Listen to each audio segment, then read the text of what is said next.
외놈들은 벌개빗으로 이렇게 쓸어가고 떼놈들은 참빗으로 쓸어간다.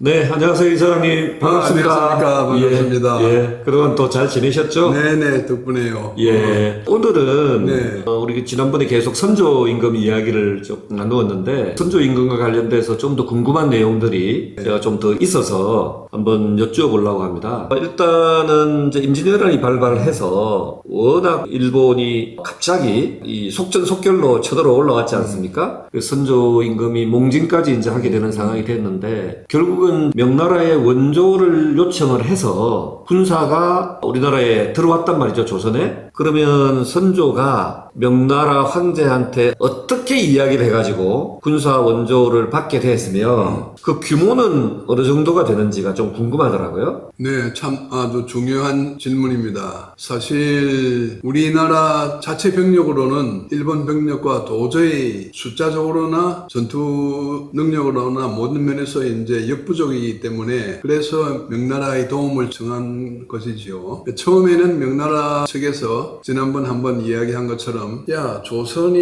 일본하고 짜고 우리나라를 침략한 것 아니냐 하는 의심을 할 정도로 전광석화와 같이 이제 중국 본토를 향해서 올라왔지 않습니까? 막아야 된다. 그런 결론을 얻었는데 그러면은 어떻게 막을 거냐? 제일 중요한 것이 적군의 병력 수가 얼마나 되느냐 하는 것이었죠. 그 당시는 조선도 도대체 일본의 침략군 수가 얼마인지 하는 것을 확실히 몰랐단 말입니다. 이제 동부 전선, 중앙 노선, 서부 전선으로 왜군들이 들어올 때마다 그 단위 부대의 규모가 5,000명이다, 10,000명이다 하는 정도는 감을 잡았지만은 전체적으로 일본군이 몇 명이 조선 땅에 상륙을 했느냐 하는 것은 조선왕으로서는 알 수가 없었죠. 조선이 누구도 알 수가 없었죠, 처음에는. 그러니 제일 큰 문제가 명나라 측에서 도대체 몇 명을 보내야 할 것이냐 모르는 거죠. 이제 각종 루트를 통해 가지고 야, 일본 놈들이 3만 명이 쳐들어왔다. 아니다, 5만 명이다. 아니다, 10만 명이다. 뭐 설이 구구난방인데 일단 1차적으로 적의 북진을 막기 위해서는 최소한 5만 명은 필요하다 하는 잠정적인 그런 결론에 도달했습니다. 5만 명을 일단 보내놓고 부족하면 또 더 보낸다. 근데 그 전에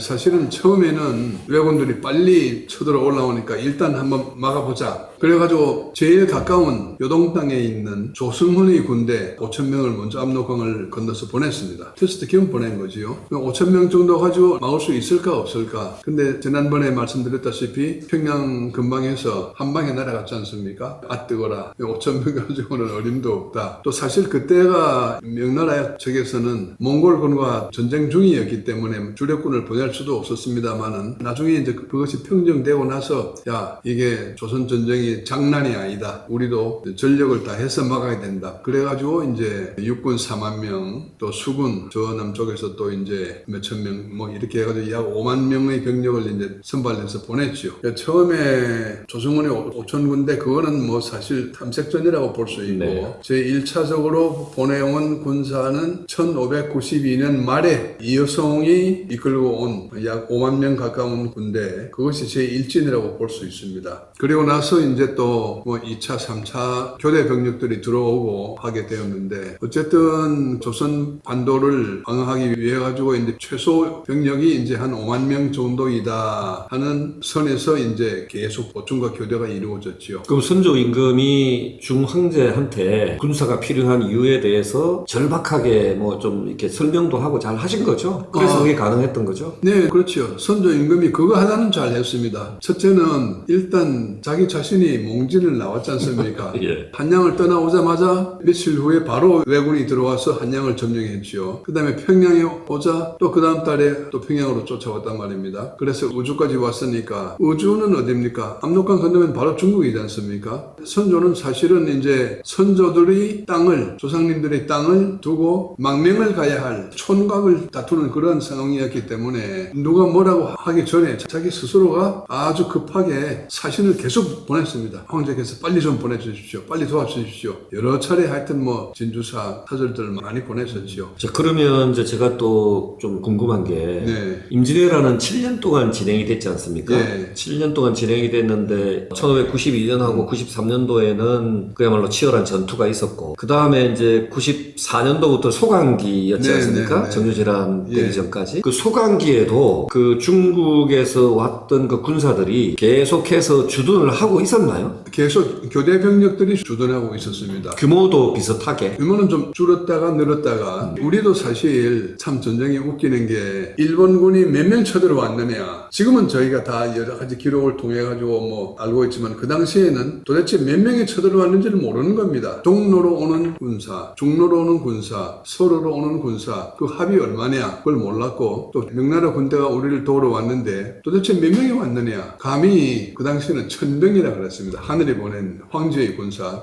몇 분이 왔습니까 하고 물어보지를 못하는 겁니다. 그냥 명나라 군사령관이 와가지고 이번에 내가 10,000명을 거느리고 왔습니다. 20,000명을 거느리고 왔습니다. 그러면 그렇게 믿어야지. 자 그러면 확인해 보겠습니다 하고 명나라 군사를 줄 세울 수 있습니까? 없죠. 명나라 군사가 그냥 10,000명이라 그러면 10,000명. 10,000명의 군량미 또 거기에 대한 말들 하여튼 모든 그런 보급품을 전부 이렇게 말식량, 군인 식량을 다 준비를 해야 되는 거죠. 그래가지고 이 사람들이 또 교대를 합니다. 10,000명 중에서 1,000명이 교대를 한다. 근데 1,000명이 조선군 지휘관한테 나 이번에 1,000명 교대하겠소 하고 이야기를 합니까? 자기 마음대로 한다 이겁니다.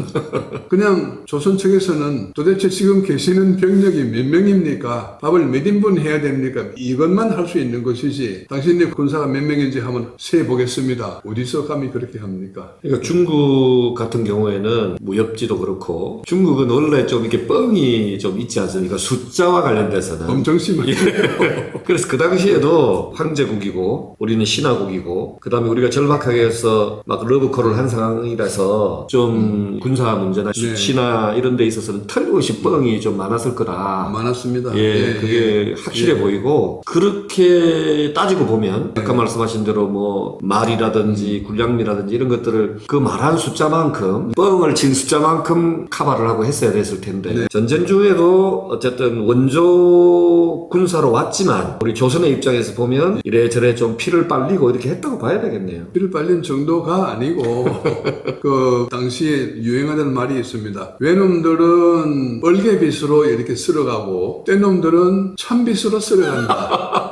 그 말은 무슨 말인가 하면은 외놈들이 한번 약탈하고 지나가고 나면은 싹 쓸어가는데 그래도 얼개빗으로 이렇게 쓸어가다 보니까 뭐 남는 꼬다리가 좀 있다 이거죠. 그렇죠. 명나라 군사가 한번 쓸고 가면은 참빗으로 쓸고 가니까 남는 게 아무것도 없다. 그만큼 우리를 도우러 온 군대이기 때문에 약탈이라고 할 수는 없지만은 민폐가 엄청났다 이거죠. 예. 참 어쨌든 그런 걸 봐도 그렇고 역시 우리나라는 그런 과거의 역사를 돌이켜 보더라도 우리가 항상 결론을 네. 과거의 역사를 통해서 현재를 지켜봤을 때 항상 자주국방 그 다음에 안보 뭐 이런 것들이 정말 얼마나 중요한지 그거 없으니까 이렇게 방금 원조 형태로 왔지만 또 착취당하고 네. 또 직접적으로 또 침략도 당하고 네. 그래서 과거의 역사를 통해서 현재를 진단하고 미래를 대비해야 된다는 생각을 꿀똘목 기술을 할 때마다 제가 절실하게 느끼는데 우리 이사님은 똑같이 느끼시는 거죠? 맞습니다. 예. 지금 우리는 한미상호 방위협정에 의해서 주한미군이 주둔하고 있는데 참 신사적인 군대입니다. 아주 군사 비밀사항까지는 이야기하지 않지만은 그러나 주둔 병력이 몇 명이고 기한이 언제이고 그 다음에 주둔 지역이 어느 정도이고 딱 울타리 쳐가지고 그 안에서 미군들은 자체적으로 모든 걸 보급을 끝내고 그리고 자기네의 이거 엄격한 군율에 따라 가지고 군 내부 균율 그리고 밖에 나왔을 때에 우리 주재국에 피해를 주지 않기 위해서 비율 바르게 하는 그런 것을 보면서 그래서 400년 전의 명나라 군사, 애국군, 또 지금의 주한미군과의 그런 그 대비가 아주 선명하게 다가옵니다. 그러니까 뭐 이제 세상도 시대적으로도 많이 바뀌었고 그런 네. 것도 있지만은 투명해져서 이제 정말 다행인데 네. 그럼에도 불구하고 항상 느끼는 거는 아무리 강조해도 지나치지 않은 것이 자주국방이다. 맞습니다. 예, 하는 생각을 하면서 오늘 마무리하도록 하겠습니다. 네, 감사합니다.